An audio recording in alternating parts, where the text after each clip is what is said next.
नमस्कार दोस्तों, IT exam गुरुजी में आपका फिर से स्वागत है।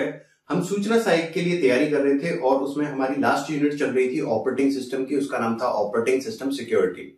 तो इससे पहली वीडियोस में हमने काफी कुछ पढ़ा था कि ब्लैक हैट हैकर्स कौन से होते हैं, व्हाइट हैट हैकर्स कौन से होते हैं, डॉस अटैक कौन सा होता है जिसको डिनायल ऑफ सर्विस अटैक कहते हैं, जिसमें काफी सारी रिक्वेस्ट एक साथ सर्वर पर भेज दी जाती है। तो सर्वर का जो सीपीयू है वो कौन सी रिक्वेस्ट को एक्सेप्ट करे, कौन सी को डिस्कार्ड करे, उसमें ही कंफ्यूज हो जाता है, जिसकी वजह से जो अवेलेबिलिटी है सर्वर की वो कैसी हो जाती है, डिनायल हो जाती है।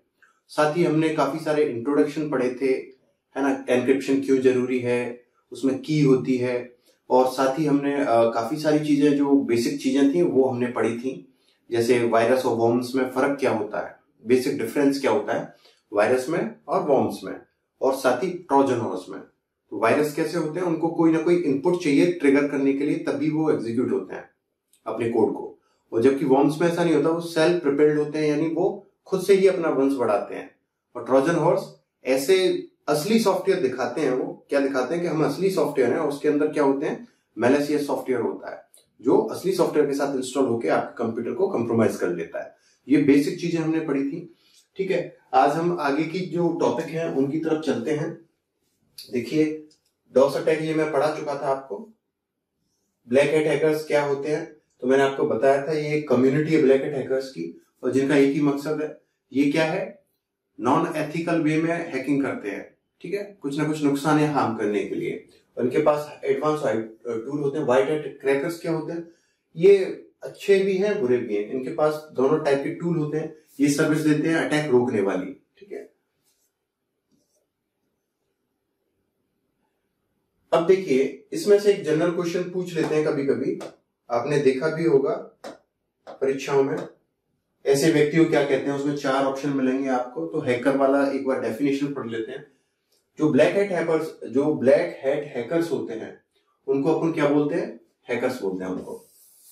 ठीक है, चाइनीज और रूसी लोगों ने पूरी दुनिया की नाक में दम कर रखा है, यानी सबसे ज्यादा जो खतरनाक हैकर है वो कहां बैठे हुए हैं, चाइना में और रूस में। ठीक है, जो पेगासस था वो वहीं से रूस से आया था।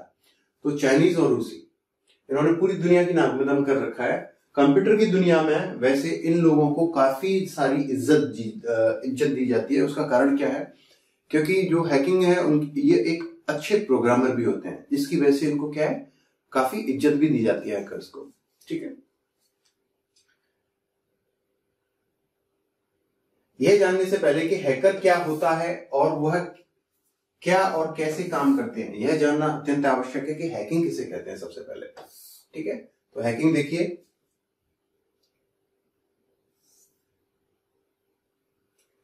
किसी भी कंप्यूटर या अन्य सॉफ्टवेयर सिस्टम में कोई दुर्भावनापूर्ण कार्य या गतिविधि को अंजाम देने के लिए खोजे जाने वाली कमियों की प्रक्रिया को हैकिंग कहते हैं। लाइन बहुत ही सिंपल लिखी है मैंने। कोई सिस्टम है, कोई हमारा सिस्टम है,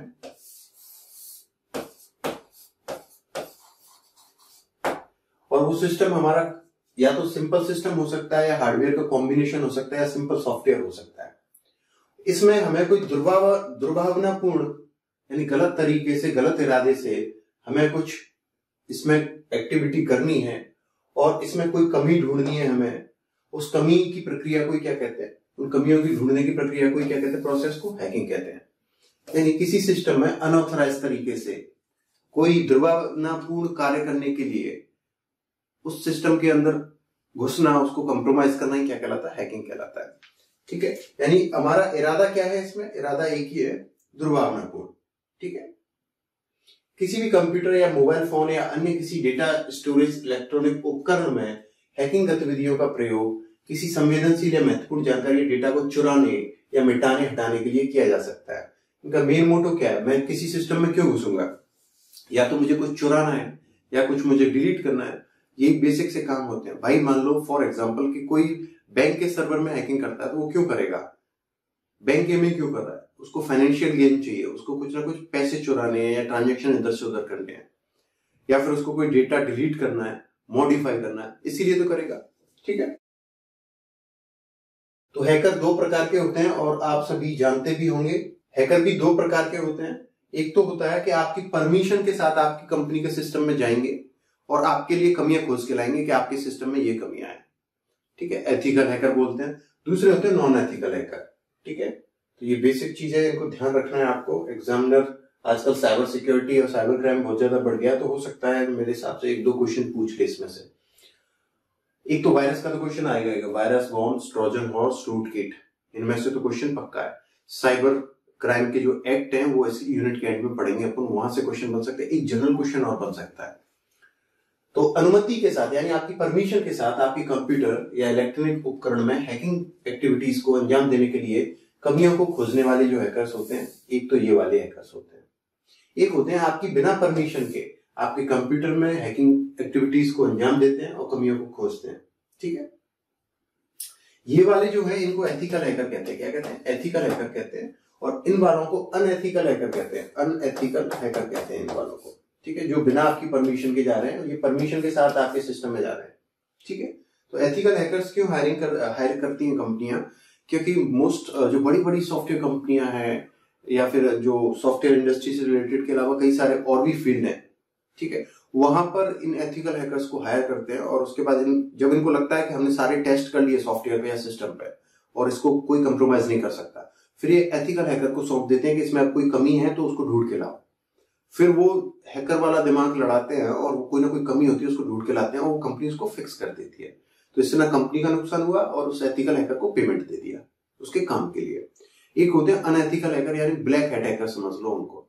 वो बिना परमिशन के किसी के भी सिस्टम में कोई भी दुर्भावनापूर्ण एक्टिविटीज करते हैं वो, ठीक है, डेटा चुराना, मिटाना, ये सारे काम, ठीक है। तो इनमें बेसिक डिफरेंस आप लोगों को बता दिया है मैंने। अब देखिए ये जो हैकर्स हैं एथिकल और अनएथिकल तो मैंने एक अलग एस्पेक्ट से बताया आपको। परमिशन के साथ आपके सिस्टम में जाएंगे वो एथिकल हैकर है और आपकी विदाउट परमिशन जाएंगे वो नॉन अनएथिकल हैकर है, ठीक है।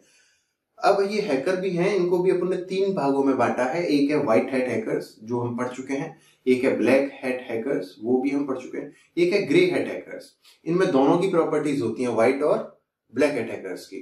ग्रे हैट हैकर्स देखिए क्या करते हैं कि किसी सिस्टम को उठाएंगे, उसमें कमियां ढूंढेंगे, उसमें जो बग्स हैं, सिक्योरिटी ब्रीच होल्स हैं, उनको ढूंढेंगे। उसके बाद उस कंपनी को बताएंगे कि आपके सिस्टम में ये कमियां हैं और इनको मैं फिक्स कर सकता हूं और बदले में आपको मुझे इतने पैसे देने पड़ेंगे। एग्री हो तो बोलो वरना अपना काम करो। तो ऐसे में कंपनियां क्या करती हैं, उससे अपना ग्रे हैट हैकर से क्या करवा लेती हैं, अपना काम करवा लेती हैं, जो बग हैं उनको फिक्स करवा लेती हैं, उनको मोटी रकम यानी फीस भी पकड़ा देते हैं, ठीक है। White hat hackers, is it that hard to believe hacking for good? ये किसके लिए हैकिंग करते हैं? अच्छे काम के लिए। इनका इंटेंशन कैसा होता है हैकिंग करना? अच्छा, कोई दुर्भावनापूर्ण वो अंजाम नहीं होता, इनका मोटो नहीं होता। That is exactly what white hat hackers are. White hat hackers, इनको एथिकल हैकर्स भी कहते हैं, व्हाइट हैट हैकर्स को, आर गिवन लीगल परमिशन। इनको लीगल परमिशन यानी मैंने बताया ना एथिकल हैकर क्या है, आपकी परमिशन के साथ, तो उसको लीगल परमिशन करना। आपकी परमिशन के बिना आपके सिस्टम में नहीं जाएंगे, ठीक है। और परमिशन से जाएंगे तो वो फीस भी पे करेंगे।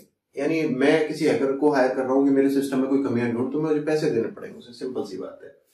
ब्लैक हैट हैकर्स मैंने जैसा कि अपन पहले पढ़ चुके हैं, इनका एक ही मोटो होता है, ये आपकी बिना परमिशन के यानी अनएथिकल हैकर कहते हैं इनको, ये आपकी बिना परमिशन के और दुर्भावनापूर्ण सोच के साथ सिस्टम में हैकिंग करते हैं और आपके डेटा के साथ छिड़खानी करते हैं, ठीक है। अगला है sir grey hat hackers. Similar to life, we often see that no everything is black or white. Some may fall into a gray area. Gray hat hackers may try to compromise an organization computer system without permission.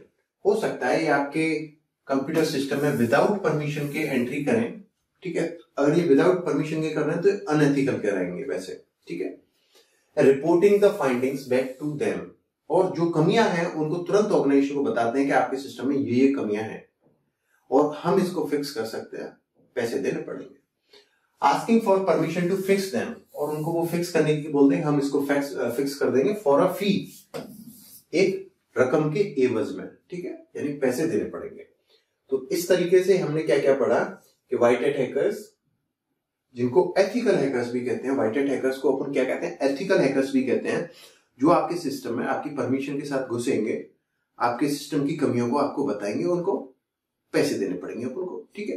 दूसरे होते हैं black hat hackers, वो आपकी बिना permission के system में घुसेंगे, उनको unethical hacker भी कहते हैं, ठीक है। और तीसरे वाले हैं वो है ग्रे अटैकर्स। वो भी बिना परमिशन के हो सकता है घुसे या परमिशन के साथ घुसे और आपके सिस्टम की कमियों को आपको रिपोर्ट करेंगे और उनको फिक्स करने के एवज में आपसे फीस लेंगे। ठीक है, ये हुए तीनों। अब देखिए बूटनेट्स क्या होता है। बूटनेट्स ये हो सकता है आप में से कई पहली बार सुन रहे हो, अगर कंप्यूटर टीचर की तैयारी की होगी तो आप में से काफी लोगों को पता होगा, मैंने उस समय भी पढ़ाया था ये। बूटनेट्स क्या है? नेट्स माने जाल, नेट माने क्या होता है? जाल, बोट माने बोट। तो बोट का जाल एक बहुत बड़ा जाल फैला हुआ है, यानी मैं हूं कोई मेन मेंबर बोटनेट का और मैंने कम से कम 1 लाख या 10 लाख या 50 लाख या 50,000 कंप्यूटर्स को क्या कर रखा है? कंप्रोमाइज कर रखा है, उनको अपने कब्जे में ले रखा है। सामने वाले को नहीं पता है कि उनका कंप्यूटर कंप्रोमाइज हो चुका है, हैक हो चुका है, पर मैंने उनको कब्जे में ले रखा है। अब मैं कोई एक्टिविटी कर रहा हूं वीपीएन के जरिए से या कैसे भी, तो मैं उस एक्टिविटी को अंजाम कैसे दे रहा हूं? यहां से रिक्वेस्ट किसी XYZ कंप्यूटर पर, वहां से अदर कंट्री के कंप्रोमाइज XYZ कंप्यूटर पर, वहां से अदर कंट्री के XYZ कंप्रोमाइज कंप्यूटर पर। तो इस वजह से मैं कोई एक्टिविटी हैकिंग की करूंगा फाइनली, तो वहां से उस कंप्यूटर का एड्रेस आएगा, बाकी उस जाल में होते हुए मेरे तक कोई नहीं पहुंच पाएगा। तो बूटनेट्स क्या है? एक जाल है जहां पर बहुत सारे हैक्ड और कंप्रोमाइज कंप्यूटर्स जुड़े रहते हैं। उस जैसे इंटरनेट क्या है, इसमें कनेक्टेड रहती है ना सारी दुनिया की डिवाइसेस कंप्यूटर्स, उसी तरीके बूटनेट में हैक्ड और कंप्रोमाइज जो कंप्यूटर सिस्टम्स हैं वो जुड़े रहते हैं। उसकी वो अपन क्या कहते हैं? बूटनेट्स कहते हैं। ये एक इंटरनेट पर इंटरकनेक्टेड साइबर इंफ्रास्ट्रक्चर है, ठीक है, जहां पर साइबर क्रिमिनल्स क्या करते हैं? साइबर क्रिमिनल एक्टिविटीज करते हैं। ठीक है, तो देखिए बूटनेट्स क्या है? ये एक इंटरनेट के ऊपर उपस्थित है इंटरकनेक्टेड साइबर इंफ्रास्ट्रक्चर, यानी एक दूसरे से कनेक्टेड साइबर इंफ्रास्ट्रक्चर है जहां पर साइबर क्रिमिनल एक्टिविटीज चलती हैं। वहां पर क्या चलती हैं? साइबर क्राइम से संबंधित एक्टिविटीज चलती हैं। कहां पर? इस इंफ्रास्ट्रक्चर में, तो जो कहां पे है? इंटरनेट के ऊपर है, जिसको अपन क्या कहते हैं? बूटनेट्स कहते हैं। ठीक है सर, एक बूटनेट इंफ्रास्ट्रक्चर में लाखों या करोड़ों हैक्ड या कंप्रोमाइज्ड कंप्यूटर्स होते हैं। यानी मेरा कंप्यूटर कब हैक हो गया और कब कंप्रोमाइज हो गया मुझे नहीं पता, वो मेरे कंप्यूटर को नुकसान नहीं पहुंचा रहा है, बस उसने मुझे क्या किया? बूटनेट में ले लिया अपने में। इस तरीके से वो लाखों करोड़ों कंप्यूटर्स को क्या करते हैं? अपने बूटनेट के जाल में ले लेते हैं। ठीक है, और बूटनेट में क्या होता है? लाखों या करोड़ों हैक्ड या कंप्रोमाइज्ड कंप्यूटर होते हैं। ठीक है, इस नेटवर्क से आपका कंप्यूटर भी जुड़ सकता है और आपको कभी पता भी नहीं चलेगा कि आप बूटनेट के मेंबर हो। ठीक है, इस तरीके से बूटनेट्स में कंप्यूटर जुड़ते जाते हैं।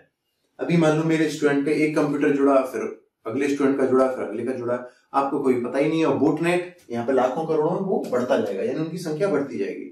दिनों दिन हजारों कंप्यूटर बूटनेट में जुड़ते हैं। ठीक है, यहां पर हैकर्स आम आदमी के कंप्यूटर सिस्टम पर कंट्रोल करने के लिए सबसे पहले इंटरनेट पर महंगे और फ्री सॉफ्टवेयर्स को क्रैक्ड वर्जन के नाम से ऑफर करते हैं, जो अब मैंने ट्रोजन हॉर्स में बताया था।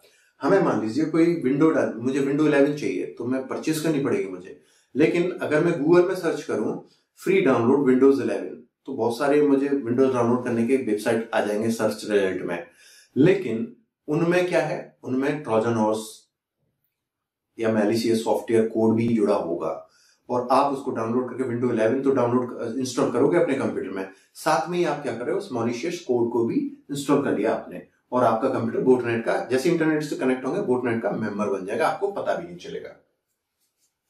जब आप उनको इंस्टॉल करते हैं तो अटैकर्स को आपके कंप्यूटर का फुल कंट्रोल मिल जाता है, जैसे किसी स्ट्रेंजर को अपने घर की चाबी देना।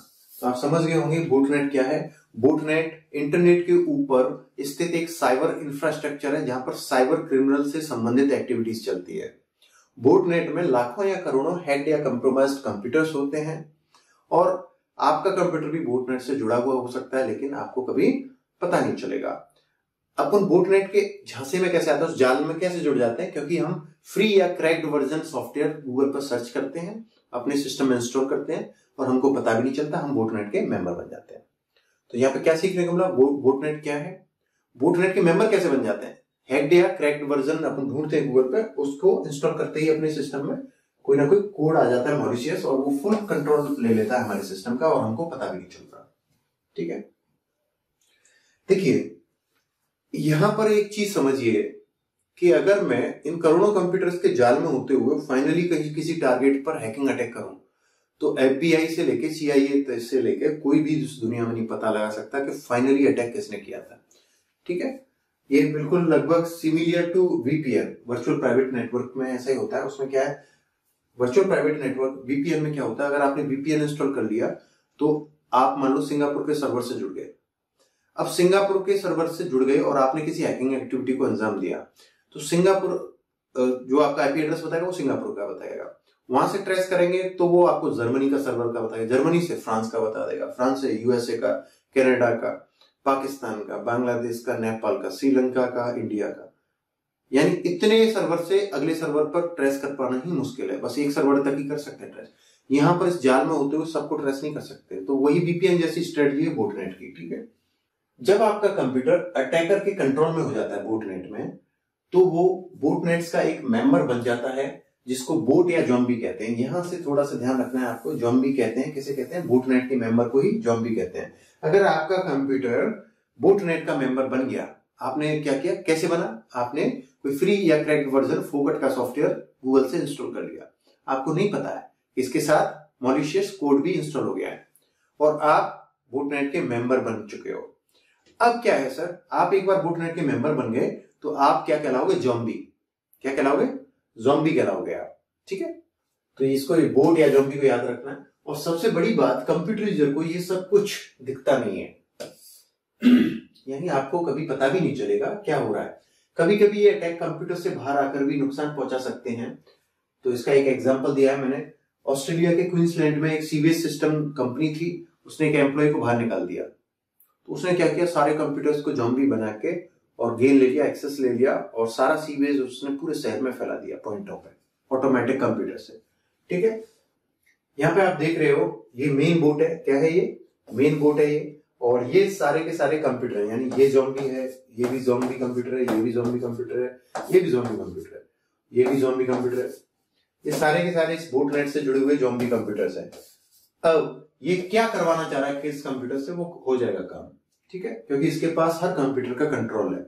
ठीक है, अब देखिए, मान लीजिए फॉर एग्जांपल ये वाला जो सिस्टम है, ये बोटनेट का कोई मेन कंप्यूटर है और उससे देखिए कितने सारे इन्फेक्टेड कंप्यूटर्स ने, कंप्रोमाइज कंप्यूटरों को जोड़ रखा है। तो ये वाकई में अटैक ये नहीं कर रहा है, ये अटैक नहीं कर रहा है किसी भी सिस्टम पर, इनसे करवा रहा है अटैक। इनसे करवा, इनसे पुलिस ट्रेस करेगी, इनको पकड़ेगी, इनमें सोटे पड़ेंगे, इसमें नहीं पड़ेंगे। ठीक है, ये बैठा है, मान लीजिए ये कोई बंदा है जो बोटनेट चला रहा है और ये बंदा क्या करेगा, मैंने आपको बताया था बोटनेट के मेंबर कैसे बनते हैं। गूगल से कोई क्रैक्ड वर्जन या फ्री फोकट का सॉफ्टवेयर समझ के अपन डाउनलोड करके इंस्टॉल कर लेते हैं, उसके साथ मैलिशियस कोड होता है। और ट्रोजन हॉर्स की परिभाषा क्या बताई थी मैंने, वो भी असली सॉफ्टवेयर दिखावा करते हैं लेकिन उसके अंदर क्या होता है। तो इसने क्या किया, ट्रोजन हॉर्स, देखिए ये ट्रोजन हॉर्स डाल दिया इसने, किसमें, इस कंप्यूटर में। ठीक है, ये मैंने कुछ समझने के लिए दिए हैं छोटे छोटे। एक और देखिए, इससे भी समझ लीजिए, ये है बोटनेट को चला रहा है और इसका देखिए ये सिस्टम है इसका, इसने इसको इससे इसको जोड़ दिया, इससे इसको जोड़ दिया, इससे इसको जोड़ दिया, इससे इस कंप्यूटर को, इससे इस कंप्यूटर को, इससे इस कंप्यूटर को, इससे इस कंप्यूटर को, ऐसे करके इसने क्या किया, एक अलग ही नेट बना लिया, एक इंटरकनेक्टेड साइबर इंफ्रास्ट्रक्चर बना लिया इसने। यानी कोई भी अटैक वो कर रहा है तो इससे होते हुए, इससे होते हुए, इससे होते हुए इस वाले से करवाता है, कोई नहीं ट्रेस कर पाएगा कि वाकई में इसने किया था। ठीक है, बोटनेट का कॉन्सेप्ट बड़ा ही आसान कॉन्सेप्ट था।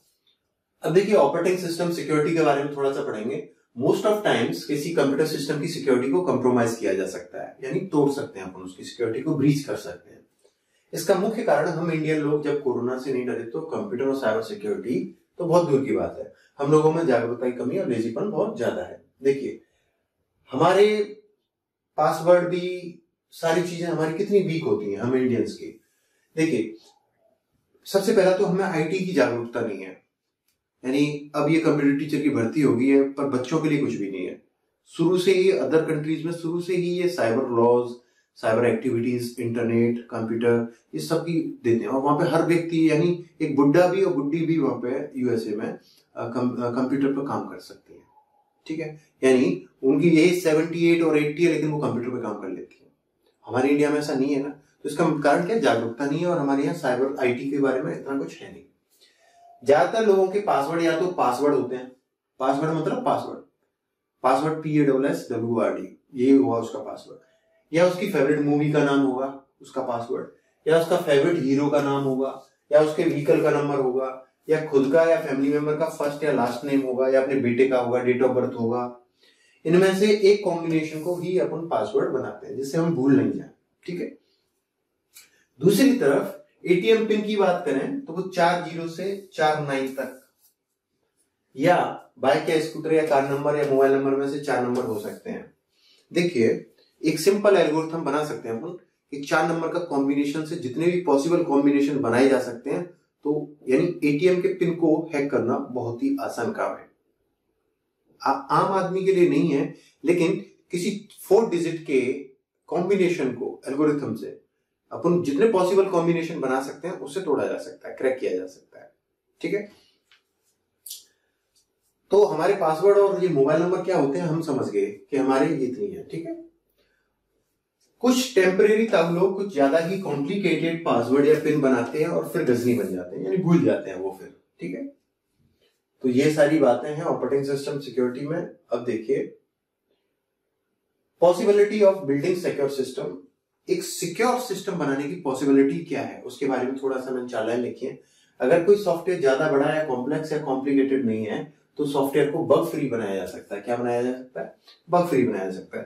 कहने का मतलब ये है कि अगर हमारा सिस्टम जितने कम फीचर्स वाला होगा, जितना छोटा होगा, तो हम उसको बग फ्री बना सकते हैं, उसको कोई हैक नहीं कर पाएगा। अगर हमने किसी सिस्टम में ज्यादा फीचर्स डिमांड किए, ये भी होना चाहिए, वो भी होना चाहिए, ये भी होना चाहिए, वो भी होना चाहिए, तो डेफिनेटली उसमें काफी सारे बग रह जाएंगे। चाहे कितनी टेस्टिंग कर लो, चाहे कितना ही बग फ्री बना लो, वो बग फ्री बन ही नहीं सकता। यानी इसका सिक्योरिटी का दुश्मन कौन हो गया? फीचर्स। आप जितने ज्यादा फीचर डिमांड करोगे किसी सॉफ्टवेयर में, उसमें पॉसिबिलिटी है कि कहीं ना कहीं उसमें बग रह गया जहां से हैकर अटैक कर सकते हैं। लेकिन आज के टाइम में सॉफ्टवेयर बहुत कॉम्प्लेक्स या कॉम्प्लिकेटेड होते जा रहे हैं और ऐसे में कहीं ना कहीं उनमें बग रह जाना संभव है। बग माने कमी, ठीक है, उस कमी से ही घुसेंगे अटैकर। तो कहने का मतलब ये चीज याद रखो, जितना छोटा सॉफ्टवेयर होगा, जितने कम फीचर होंगे, उसको बग फ्री बना सकते हैं। लेकिन जितना बड़ा सॉफ्टवेयर, बड़े ज्यादा फीचर्स है उसमें, कॉम्प्लिकेटेड है वो, और तो उसको अपन बग फ्री नहीं बना सकते, ठीक है। कहने का मतलब ये है। देखो फीचर्स का एक एग्जांपल दिया है मैंने यहाँ पे। पहले हम मेल भेजते थे तो ईमेल में केवल आस्की टेक्स्ट हुआ करता था, आस्की फॉर्मेट हुआ करती थी ईमेल में पहले, और कोई भी सिक्योरिटी इश्यू नहीं था। यानी वायरस जो मैक्रो वगैरह भेज देते हैं, अटैचमेंट के साथ वायरस आ जाता था, वो कुछ नहीं होता था, ठीक है। ना ही ईमेल के जरिए वायरस इत्यादि फैलते थे, क्योंकि आस्की टेक्स्ट के अलावा मेल में कुछ जाता ही नहीं था। जैसे ही मेल सिस्टम में अटैचमेंट फीचर आए, यानी हमने मेल सिस्टम में नए फीचर्स की डिमांड की, ठीक है, तो उसमें क्या फीचर है? अटैचमेंट करने वाले। अब अपन डॉक्यूमेंट को अटैच कर सकते हैं मेल में आज के जमाने में। तो वर्ड डॉक्यूमेंट्स, जैसे कोई वर्ड फाइल भेज रहे हैं जिसमें मैक्रो प्रोग्राम्स हो सकते हैं, वर्ड की जो फाइल है MS वर्ड की, उसमें मैक्रो प्रोग्राम हो सकते हैं हमारे, ठीक है। साथ ही सॉफ्टवेयर या MP3 सहित अन्य फाइल्स को भेजने का ऑप्शन भी मिलता है। आज के जमाने में हम अटैचमेंट पर कुछ भी भेज सकते हैं जीमेल के जरिए। हालांकि उसकी लिमिट 25 MB होती है। 25 MB से ज्यादा का डेटा आप ईमेल में नहीं भेज सकते, फिर आपको गूगल ड्राइव पे सेव करना पड़ेगा, उसकी लिंक शेयर करनी पड़ेगी। ऐसे में किसी और के द्वारा भेजा गया विदेशी डॉक्यूमेंट सुरक्षित है, इसकी क्या गारंटी है? तो ये ज्यादा फीचर्स का ही कमाल है। देखिए मेरे पास, क्योंकि मैं यूट्यूबर हूं, तो मेरे पास प्रमोशन के लिए काफी सारे मेल आते हैं। यानी मंथ में मुझे 10-20 मेल मिलते हैं, उसमें से 18 मेल फेक होते हैं। वो कहते हैं ये हमें प्रमोशन कराना है और ये हमारा डॉक्यूमेंट है, इसको अटैचमेंट में मेल के में इसको डाउनलोड कर लो। मैं उसको सीधा डिलीट मारता हूँ, क्योंकि उसके साथ जो प्रोग्राम है, वर्ड फाइल है, उसके साथ मैक्रो वायरस होगा, मेरे कंप्यूटर में इंस्टॉल हो जाएगा, ठीक है। एग्जाम्पल 2 देखिए। पहले वेब पेज में HTML यूज होती थी और कोई सिक्योरिटी प्रॉब्लम नहीं थी, लेकिन हमने ज्यादा फीचर्स की डिमांड की और जावा स्क्रिप्टिंग और एप्लेट्स जैसे प्रोग्राम आए। ऐसे में यूजर्स को कंटेंट देखने के लिए उनको रन करवाना होता है, तो पॉपअप आता है और पॉपअप बर्बाद करके चला जाता है। आपने देखा होगा कई बार क्या है, पहले HTML चलता था तो कोई सिक्योरिटी का इश्यू नहीं था, लेकिन जैसे जावा स्क्रिप्ट, जैसे हमने नई फीचर्स डिमांड की, जावा स्क्रिप्ट आई, एप्लेट्स आए, तो अब क्या है, पॉपअप आता है। पॉपअप तो जानते होंगे, वेबसाइट के कोने पे पॉपअप होके आता है, एक मैसेज आता है पॉप होके अपने पास, ठीक है। और उस पर क्लिक कर दिया, कुछ भी कर दिया, क्योंकि एप्लेट तभी रन होगा, जावास्क्रिप्ट तभी रन होगी जब पॉपअप करोगे। तो इसकी क्या गारंटी है वो पॉपअप सही है, तो वहां से भी वायरस आपका सिस्टम इन्फेक्ट हो सकता है। ठीक है, देखिए एक यहाँ पर टिप दे रखी है, आजकल अटैकर्स या हैकर्स आपको एक फेक ईमेल मैसेज भेज सकते हैं। आपने देखा होगा काफी सारे आजकल फेक ईमेल आते हैं कि आपने लॉटरी जीत ली, आपको कार मिली है, आप जियो के 10 साल से कस्टमर हो, आपने ये जीत लिया है, या फिर आपको एप्पल का आईफोन मिलेगा, इन बहुत सारी चीजें सब के सब फेक हैं। आपको फोकट में कोई जहर नहीं देगा, पानी नहीं मिलता फोकट में, बिस्लरी की बोतल भी 20 रुपए की आती है, आपको वो क्यों देगा? ठीक है, इस सब चीज को दिमाग से निकाल देना, कुछ ऐसा होता है। तो वो क्या करते हैं, आपको फेक ईमेल भेजते हैं, आपको बताया जाएगा कि मैं विदेश में हूं, मेरे पास इतने मिलियन पैसा है और मैं आपके साथ बिजनेस करना चाहता हूं, या फिर आपको बताया जाएगा आपने लॉटरी में इतने करोड़ जीते हैं और हम आपको ये पैसा भेजना चाहते हैं। बस इतना पढ़ते ही तो हम में से आधे लोग खुशी से पागल हो जाते हैं और वो इस बात को सीक्रेट के रूप में रखते हैं। ऐसा मेल आ जाता है ना, मोस्ट ऑफ क्या करते हैं, ओहो लॉटरी लगी भैया, करोड़ों या मिलियन, उसका मेल, वो पागल हो जाता है। रात को उसको सपने भी वैसे ही आते हैं। फिर वो रात को सपने देखते हैं, एक ऑडी या फैंटम लूंगा, क्या लेगा वो इस फेक ईमेल से, उसको सपने क्या है, एक ऑडी लूंगा या फैंटम ले लूंगा, एक आलीशान मकान और ले लेंगे यार, एक बिजनेस जरूर ओपन कर लूंगा, क्योंकि बैठे बैठे तो कुबेर के खजाने भी खाली हो जाते हैं और अगले दिन वो बर्बाद हो जाता है। क्योंकि वो क्या करते हैं एग्जैक्टली, आपसे कोई ना कोई डिटेल मांगते हैं या फिर आपसे ऐसे बोलेंगे ये लॉटरी 1 करोड़ रुपए की है, आपने जो जीती है, वो पैसा ट्रांसफर करने के लिए 5% फीस की हमें जरूरत पड़ेगी, पहले वो आप इस खाते में जमा करा दो और फिर वो आपको 1 करोड़ रुपए ट्रांसफर करेंगे। लेकिन जैसे ही हम 5% जमा करते हैं 1 करोड़ का 5 लाख, उसके बाद हमारे पास कुछ नहीं आता, इसलिए वो क्या करते हैं, हमको बर्बाद करके चले जाते हैं। ठीक है, तो फेक मेल वाला भी ध्यान रखना थोड़ा सा। अगला देखिए, ट्रस्टेड कंप्यूटिंग बेस, टीसीबी, इसका फुल फॉर्म याद रखना है आपको, टीसीबी का, इसकी फुल फॉर्म पूछ लेते हैं तो ट्रस्टिंग कंप्यूटिंग बेस इसका फुल फॉर्म है। ये ऐसे सिस्टम्स होते हैं, टीसीबी के ऐसे सिस्टम होते हैं जिसमें सिस्टम सिक्योरिटी को कंप्रोमाइज नहीं किया जा सकता। टीसीबी वाले जो है सिस्टम्स, इनमें कंप्यूटर की सिक्योरिटी को आप कंप्रोमाइज नहीं कर सकते। कुछ डिपार्टमेंट्स के लिए सिक्योरिटी सबसे इंपॉर्टेंट फीचर्स होता है। काफी सारे डिपार्टमेंट ऐसे होते हैं गवर्नमेंट के जिनमें सिक्योरिटी ही मेन उनका इश्यू होता है, जैसे डिपार्टमेंट ऑफ डिफेंस डीओडी, या इंडिया का कोई इसरो ले लो, या हमारा कोई डिफेंस डिपार्टमेंट ले लो, वहां पे सिक्योरिटी बहुत मायने रखती है, उनकी सिक्योरिटी लीक नहीं होनी चाहिए। ठीक है, तो कुछ डिपार्टमेंट के लिए सिक्योरिटी सबसे इंपॉर्टेंट फीचर होता है, उनको नए या बहुत सारे फीचर्स नहीं चाहिए, उनको नहीं चाहिए नए फीचर्स, उनको सिर्फ और सिर्फ टाइट सिक्योरिटी सिस्टम चाहिए होते हैं। उनको क्या चाहिए, उनको नए फीचर और कुछ नहीं चाहिए उनको, वो चाहते हैं कि बस सिक्योरिटी दे दो, हमें थोड़े से फीचर से काम चला लें पर सिक्योरिटी दो इतनी, उसको कोई कंप्रोमाइज ना कर पाए। फॉर एग्जाम्पल ऐसे डिपार्टमेंट कौन कौन से हैं, मिलिट्री या सीक्रेट सर्विस डिपार्टमेंट, इन डिपार्टमेंटों में ऐसा ही होता है। ऐसे सिस्टम्स में सिक्योरिटी को प्राइम ऑब्जेक्ट मानकर, क्या प्राइम ऑब्जेक्ट यानी प्रथम प्राथमिकता मानकर सिक्योरिटी रूल्स बनाकर उनके आधार पर हार्डवेयर और सॉफ्टवेयर को चूज किया जाता है। उनका मेन गोल होता है हमारी सिक्योरिटी, उसी के आधार पर वो क्या करते हैं, हार्डवेयर और सॉफ्टवेयर को चूज करते हैं सिस्टम के लिए।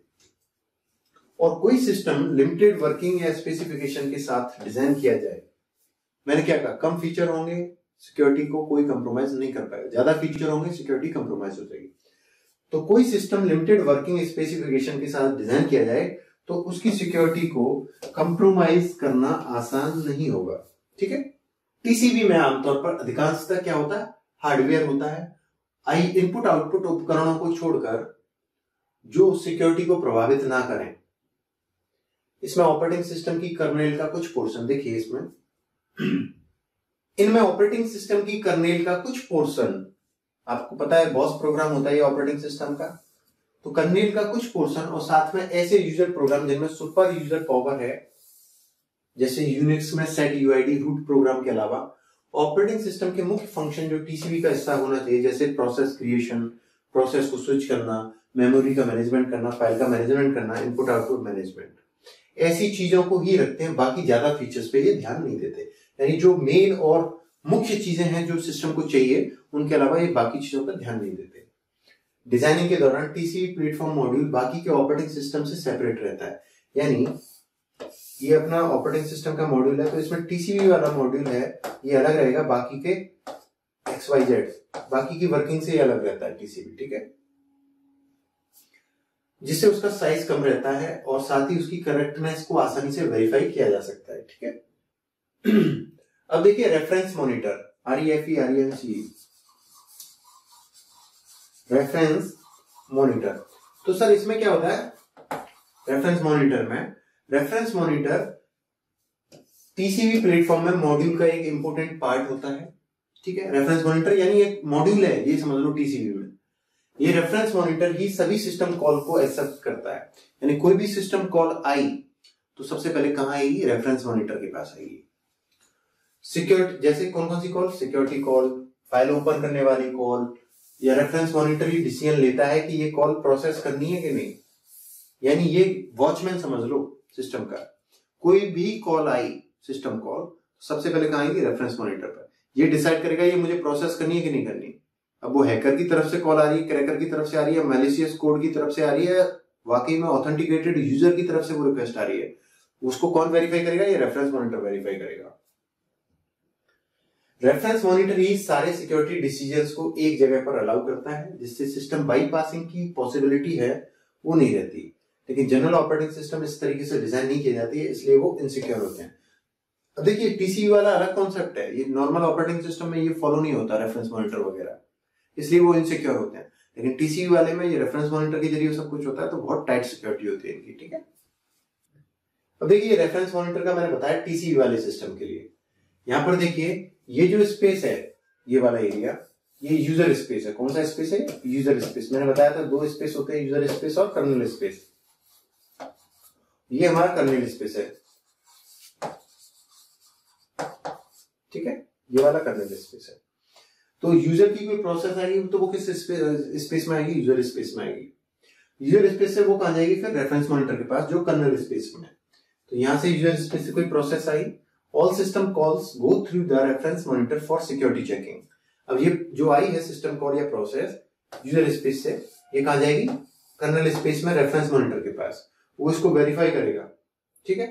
इसमें टीसीबी लगा, trusting computing based reference monitor है, और ऑपरेटिंग सिस्टम की कर्नेल है इसमें, ठीक है।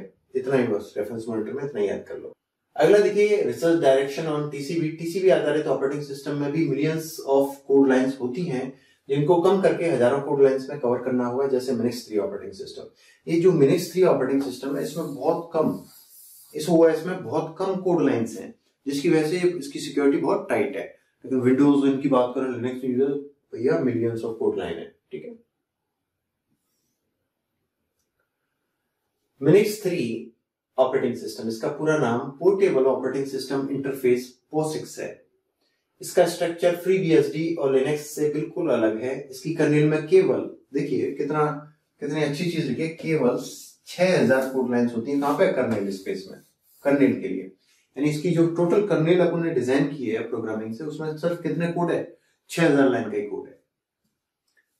बाकी सब यूजर प्रोसेसेस के सेट के रूप में रन होता है। बाकी सब कुछ है फीचर्स मॉड्यूल, वो यूजर स्पेस में यूजर की प्रोसेसेस के सबसेट के रूप में रन होता है। और गहराई से समझने की कोशिश करें तो file system, process manager TCB के पार्ट होते हैं। किसके पार्ट होते हैं, टीसीबी के पार्ट होते हैं, क्योंकि सिस्टम सिक्योरिटी को इनसे बड़ी आसानी से कंप्रोमाइज किया जा सकता है। इसलिए कहां पे होते हैं, रेफरेंस मॉनिटर वाले एरिया में होते हैं, कर्नेल स्पेस में, ये वाले फाइल सिस्टम, प्रोसेस मैनेजमेंट, क्योंकि इनसे ही अपन सिक्योरिटी को कंप्रोमाइज करते हैं। लेकिन बाकी के पार्ट जैसे ऑडियो ड्राइवर, प्रिंटर ड्राइवर, ये टीसीबी के पार्ट नहीं होते, ठीक है। टीसीबी के आउटसाइड पार्ट में कुछ भी हो जाए, यानी कर्नेल स्पेस से बाहर कुछ भी हो जाए यूजर स्पेस में, कोई सिक्योरिटी पर फर्क नहीं पड़ेगा सिस्टम की पर, ठीक है। क्योंकि सिस्टम की मेन सिक्योरिटी को एग्जीक्यूट करने वाला जो प्रोग्राम है रेफरेंस मॉनिटर, वो कहां रहता है, कर्नेल स्पेस में, ठीक है। तो ये अपने मिनिक्स के बारे में थोड़ा सा इंट्रोडक्शन दिया है। मिनिक्स बहुत ही पावरफुल सिक्योरिटी फीचर वाला और बहुत कम कोड लाइन वाला ऑपरेटिंग सिस्टम है, जिसकी सिक्योरिटी को कंप्रोमाइज कर पाना नामुमकिन है। अब देखिए यहाँ पर आपको IEEE की फुल फॉर्म मिल जाएगी, तो इनका फुल फॉर्म वगैरह मैंने वैसे तो दे रखी है, इलेक्ट्रिकल एंड इलेक्ट्रॉनिक्स इंजीनियर्स, ठीक है, IEEE। It's purpose and scope भी दे रखा है मैंने यहाँ पे, तो देख लेना। ये इसमें देखिए एक अच्छी चीज देखी है मैंने, हाँ, The CS is the largest of 39 technical societies organized under IEEE Technical Activities Board। यानी जो 39 टेक्निकल सोसाइटीज हैं IEEE में, उसमें जो कंप्यूटर साइंस है वो सबसे बड़ी टेक्निकल सोसाइटी है। ठीक है, अब देखिए अपन दो टॉपिक और पढ़ते हैं, ऑथेंटिकेशन एंड ऑथराइजेशन। उसके बाद अगले टॉपिक पढ़ेंगे, फिर अपन मजेदार टॉपिकों पे पहुंचने वाले हैं। पहला वायरस कौन था, किसने डेवलप किया, कब आया, ये सारी चीजें। अब यहाँ पे देखिए ऑथेंटिकेशन।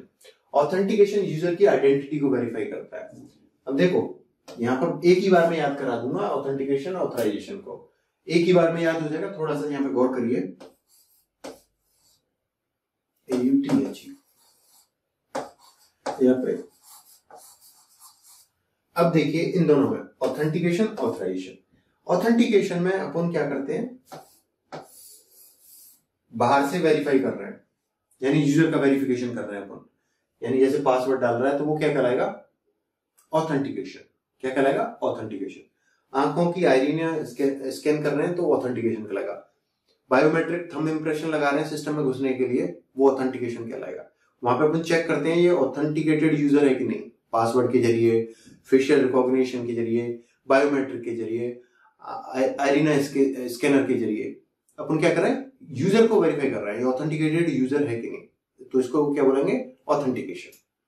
लेकिन ऑथेंटिकेशन में वो पास हो गया और सिस्टम के अंदर चला गया, फिर वो कौन से रिसोर्सेज को यूज कर सकता है, कौन से को नहीं, ये कहलाएगा ऑथराइजेशन।